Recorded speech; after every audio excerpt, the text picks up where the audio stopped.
नमः संस्कृताय। नमस्कार मित्रों, मैं अमित ओली अपने इस YouTube चैनल में आप सभी संस्कृत प्रेमियों का हार्दिक स्वागत व अभिनंदन करता हूं। मित्रों, आशा करता हूं आप सभी कुशल होंगे।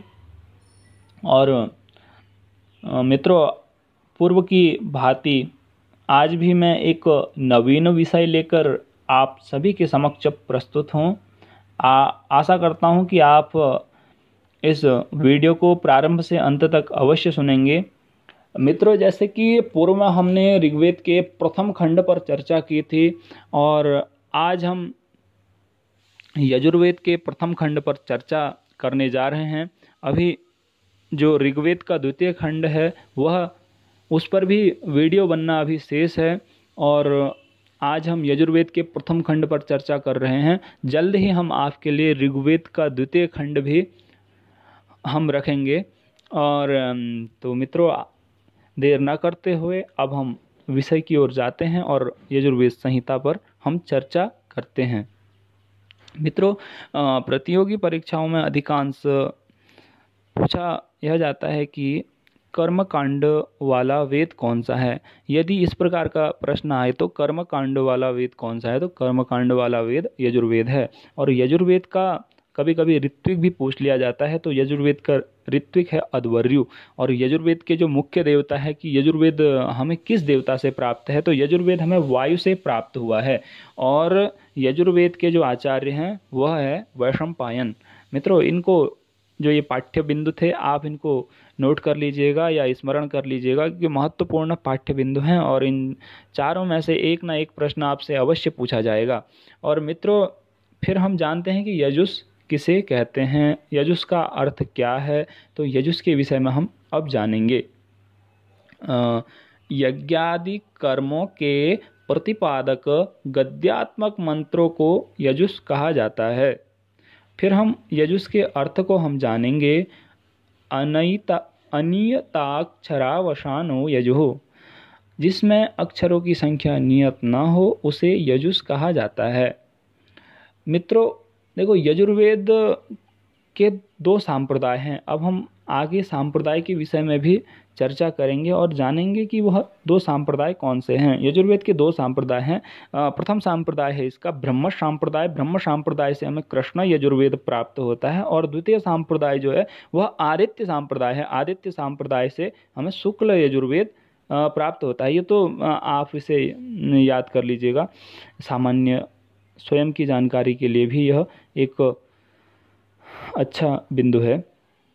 उसके बाद मित्रों, हम शुक्ल यजुर्वेद की हम शाखाएं जानेंगे। शुक्ल यजुर्वेद की जो शाखाएं बताई गई हैं वह 15 शाखाएं हमें बताई गई हैं, परंतु हमें वर्तमान में 2 ही प्राप्त होती है। वह 2 शाखाएं हैं, माध्यान्दिन संहिता या वाजस्नेयी संहिता और कार्णव संहिता। मित्रों, माध्यान्दिन संहिता व वाजस्नेयी संहिता ये दोनों एक ही हैं और कार्णव संहिता पृथक है। तो हमें 2 शाखाएं प्राप्त होती है और बार बार यह संशय उत्पन्न करता है कि माध्यान्दिन संहिता अलग है, वाजस्नेयी संहिता अलग है। तो आप इस विषय पर अपने संशय को समाप्त कर दीजिएगा, क्योंकि ये दोनों शाखाएं एक ही है, एक ही नाम है। माध्यान्दिन या वाजस्नेयी दोनों एक ही नाम है और कार्णव संहिता पृथक है। ये शुक्ल यजुर्वेद की 2 यह शाखाएं हैं। और उसके बाद वाजस्नेयी जो संहिता है उसमें कुल अध्यायों की संख्या वह 40 है। वाजस्नेयी संहिता में कुल जो अनुवाक हैं उनकी संख्या अनुवाकों की 303 है। वाजस्नेयी संहिता में जो कुल मंत्र हैं उनकी संख्या 1975 है। वाजस्नेयी संहिता का जो 31वां अध्याय है उसमें किसका वर्णन है, इस प्रकार का प्रश्न पूछ लिया जाता है। उसमें पुरुष सूक्त का वर्णन है। वाजस्नेयी संहिता का जो 34वां अध्याय है उसमें शिव संकल्प सूक्त का वर्णन है। वाजस्नेयी संहिता के 40वें अध्याय में ईशावास्योपनिषद वर्णित है। और जो 40वां अध्याय है माध्यान्दिन संहिता या वाजस्नेयी संहिता का जो 40वां अध्याय से ईशावास्योपनिषद भी कहा जाता है। महाभाष्यकार पतंजलि के अनुसार पूर्व में यजुर्वेद की 100 शाखाएं थी। एक शत अध्वर्यु शाखा यह इन्होंने अपने ग्रंथ महाभाष्य के प्रथम आहनिक में कहा है। मित्रों अब हम शुक्ल यजुर्वेद के ब्राह्मण के विषय में जानेंगे। शुक्ल यजुर्वेद का जो ब्राह्मण है वो एक ही ब्राह्मण ग्रंथ हमें प्राप्त होता है उससे, तो उसका नाम है शतपथ ब्राह्मण। और यह शतपथ ब्राह्मण जो है वह दोनों ही शाखाओं से हमें प्राप्त होता है। माध्यान्ह संहिता व कार्णव संहिता दोनों में ही शतपथ ब्राह्मण हमें मिलता है। और उसके बाद शुक्ल यजुर्वेद का जो आरण्यक है उसके विषय भी हम चर्चा करेंगे। शुक्ल यजुर्वेद का जो आरण्यक है वो बृहदारण्यक है। बृहदारण्यक भी हमें दोनों ही शाखाओं से मिलता है, माध्यान्ह संहिता से व कार्णव संहिता, दोनों ही संहिताओं से हमें यह प्राप्त होता है। शुक्ल यजुर्वेद का जो उपनिषद है इसमें हमें दो उपनिषद हमें प्राप्त होते हैं। एक ईशावास्य उपनिषद है और द्वितीय है बृहदारण्यक उपनिषद। शुक्ल यजुर्वेद का जो शिक्षा ग्रंथ है वह याज्ञवल्क्य शिक्षा है। मित्रों अभी हमने उपनिषद की चर्चा की थी, ईशावास्य उपनिषद और बृहदारण्यक उपनिषद। यह बार बार पूछ लिया जाता है, आप इस पाठ्य बिंदु को नोट कर लीजिएगा। और शुक्ल यजुर्वेद का शिक्षा ग्रंथ भी पूछा जाता है। याज्ञवल्क्य शिक्षा यह जो है वह शुक्ल यजुर्वेद का शिक्षा ग्रंथ है। शुक्ल यजुर्वेद का प्रातिशाक्य कौन सा है? शुक्ल यजुर्वेद का जो प्रातिशाक्य है वह वासनेयी प्रातिशाक्य है। यह कात्यायन ऋषि द्वारा रचित है।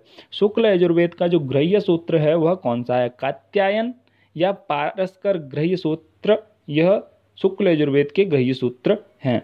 और शुक्ल यजुर्वेद के धर्म सूत्र के विषय में भी पूछा जाता है। तो शुक्ल यजुर्वेद से हमें दो धर्म सूत्र प्राप्त होते हैं, एक हारित धर्म सूत्र और एक संखत धर्म सूत्र। शुक्ल यजुर्वेद का जो सुलभ सूत्र है वह कौन सा है? शुक्ल यजुर्वेद का जो सुलभ सूत्र है वह है कात्यायन सुलभ सूत्र। मित्रों आशा करता हूँ आपको जो शुक्ल यजुर्वेद के विषय में आज हमने चर्चा की, जो यजुर्वेद के प्रथम खंड पर हमने चर्चा की, वह प्रथम खंड आपको अच्छा लगा होगा। आगे हम द्वितीय खंड लेकर जल्द आपके समक्ष प्रस्तुत होंगे। और आप सभी मित्रों की प्रतिक्रिया सुझाव हमें मिलते रहते हैं। इसी क्रम में अभी राजस्थान से जो भी हमारे साथ संस्कृत प्रेमी संस्कृत विद्यार्थी जुड़े हैं उनका भी एक निवेदन था कि जो राजस्थान फर्स्ट ग्रेड की परीक्षा होने वाली है उस पर भी सर आप कुछ हमें पाठ्य सामग्री दें। तो मित्रों जल्द ही उस पर भी हम कार्य करेंगे और आपको पाठ्य सामग्री उपलब्ध कराने का प्रयास करेंगे। इसी के साथ मित्रों मैं आपसे यही कहूँगा कि यदि आपको वीडियो अच्छा लगा या पाठ्य बिंदु अच्छी लगी तो नोट करें, और अच्छा लगा तो वीडियो को शेयर करें। धन्यवाद।